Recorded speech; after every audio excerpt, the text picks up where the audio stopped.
चलिए तो अब हम जानते हैं सहरिया जनजाति के बारे में। तो सबसे पहले ये जानते हैं कि सहरिया शब्द की उत्पत्ति कहाँ से हुई है। तो जो सहरिया शब्द की उत्पत्ति हुई है वो फारसी भाषा के सहर शब्द से आया है। वहाँ पर सहर का मतलब होता है जंगल, मतलब कि जंगल में रहने वाले सहरिया। तो सहर मतलब जंगल और सहरिया मतलब जंगल में रहने वाले।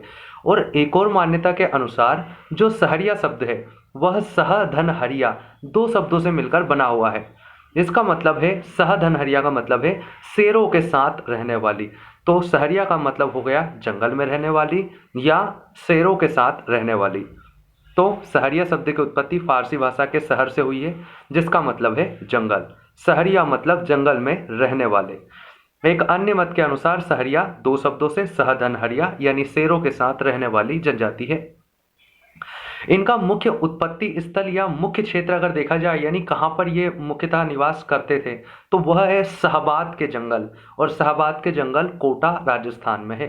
तो कोटा राजस्थान से अपने गुना शिवपुरी तक जो क्षेत्र है उसमें जो जंगल फैले हुए हैं वहाँ पर थे शाहबाद के जंगल।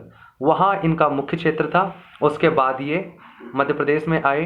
मध्य प्रदेश में इनका जो क्षेत्र है वो उत्तर और उत्तर पश्चिमी क्षेत्र है यानी कि श्योपुर है, मुरैना है, ग्वालियर है, शिवपुरी है, गुना है, अशोकनगर है। ये जो जिले हैं यहाँ पर सहरिया जनजाति निवास करती है।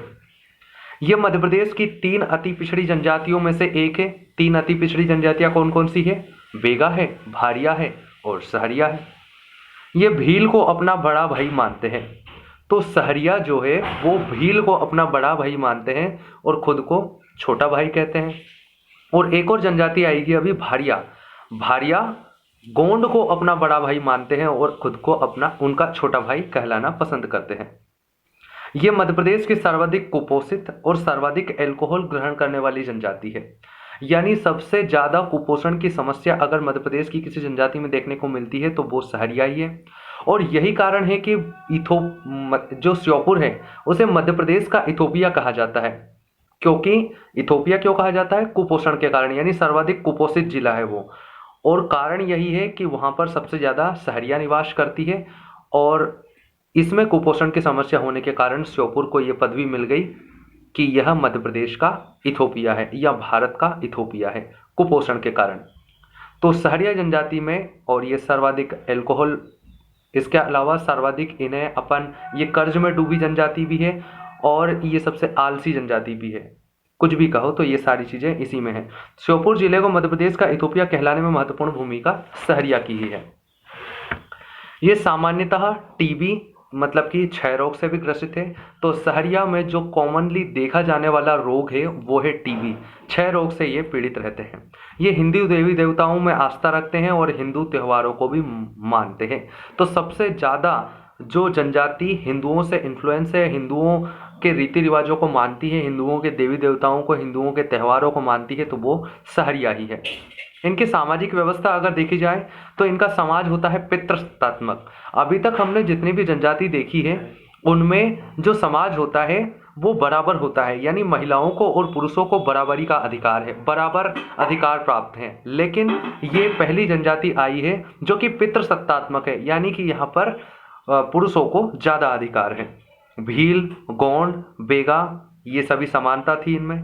इनके रहवास या रहने का जो क्षेत्र है, यानी कि कुल मिला के अपन गांव बोल सकते हैं, तो इनके गांव को सहराना कहते हैं। और सहराना की एक खास बात यह है कि इनमें एक से दूसरे घर आपस में जुड़े रहते हैं और उनकी छत मतलब जुड़ी रहती है और एक साथ लाइन में जो घर बने रहते हैं।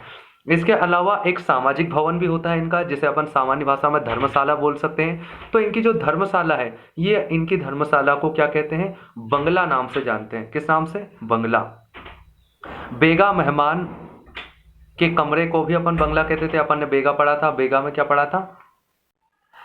तो बेगा जनजाति में बंगला किसे कहा जाता था? मेहमानों के रुकने के लिए जो अलग से कमरा बनाया जाता था उसे बंगला कहा जाता था। लेकिन सहरिया में जो धर्मशाला होती है, सामाजिक भवन होता है, उसे बंगला कहा जाता है। इनके गांव का वह पंचायत के प्रमुख को पटेल कहते हैं। तो पंचायत का प्रमुख या गांव का प्रमुख जो होता है सहरिया में उसे पटेल कहते हैं। हमने देखा था भील के गांव के प्रमुख को हम गमेती कहते हैं। गोंड और बेगा के जो पंचायत के प्रमुख हैं उन्हें हम मुकद्दम या गोटिया कहते हैं। इनकी अर्थव्यवस्था कृषि पर आधारित है। इसके अलावा वन उत्पादों को भी ये इकट्ठा करते हैं और उन्हें बेचकर पैसा इकट्ठा करते हैं। इसके अलावा जड़ी बूटियों को बेचकर भी ये पैसा कमाते हैं, साथ ही साथ ये मजदूरी का कार्य भी करते हैं। और मध्य प्रदेश में अगर सबसे ज़्यादा बंधुआ मजदूरी से ग्रसित अगर किसी जनजाति को देखा जाए तो वो सहरिया ही है। तो सहरिया बंधुआ मजदूरी से ग्रसित है। सर्वाधिक मात्रा में बंधुआ मजदूरी व कर्ज में डूबी जनजाति मध्य प्रदेश की जो है वो सहरिया ही है। इनको जड़ी बूटियों और औषधियों का काफ़ी अच्छा ज्ञान है। जड़ी बूटी और औषधियों का काफ़ी अच्छा ज्ञान है, ये भी इनकी कमाई का एक जरिया है। बेगा भी जड़ी बूटियों के बारे में अच्छा ज्ञान रखती है। इनके देवी देवताओं को अगर देखें तो इनकी देवी देवताओं में एक तो है सीता जी, इसके अलावा दुर्गा जी और भैरव बाबा। सीता जी, दुर्गा जी, भैरव बाबा। तो सीता, दुर्गा और भैरव इनके प्रमुख देवी देवता हैं। इनके नृत्य की अगर बात की जाए तो इनका सबसे प्रमुख नृत्य है, एक तो है दुल दुल घोड़ी। क्या है? दुल दुल घोड़ी। तो दुल दुल घोड़ी, इसमें शादी के अवसर पर नृत्य किया जाता है, घोड़े की जो वेशभूषा है वो पहन के। रागिनी नृत्य, रागिनी नृत्य में क्या है? इसमें नौटंकी नृत्य है ये, या क्या है? एक नौटंकी नृत्य है जो नवरात्रि के अवसर पर किया जाता है। एक है लहंगी। लहंगी नृत्य जानवरों के जो मुखौटे हैं उन्हें पहनकर किया जाता है और रक्षाबंधन के दूसरे दिन पे किया जाता है। इसके अलावा अगला है तेजाजी। तो तेजाजी नृत्य है वो तेजाजी जो बाबा थे उनकी वीरता के सम्मान में किया जाता है।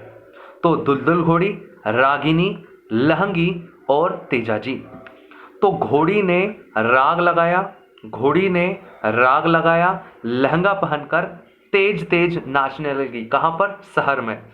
तो शहर में घोड़ी ने राग लगाया, शहर में घोड़ी ने राग लगाया, लहंगा पहनकर तेज तेज नाचने लगी। तो इससे शहर से सहरिया, घोड़ी ने तो दुलदुल घोड़ी, राग से रागिनी, लहंगा तो लहंगी और तेज से तेजाजी। तो ये अपन याद रखने का एक तरीका हो सकता है।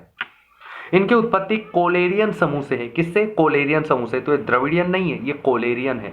सहरिया संग्रहालय श्योपुर में हमें मिलेगा। तो लगभग यहाँ पर सहरिया से संबंधित सारी चीज समाप्त होती हैं। धन्यवाद।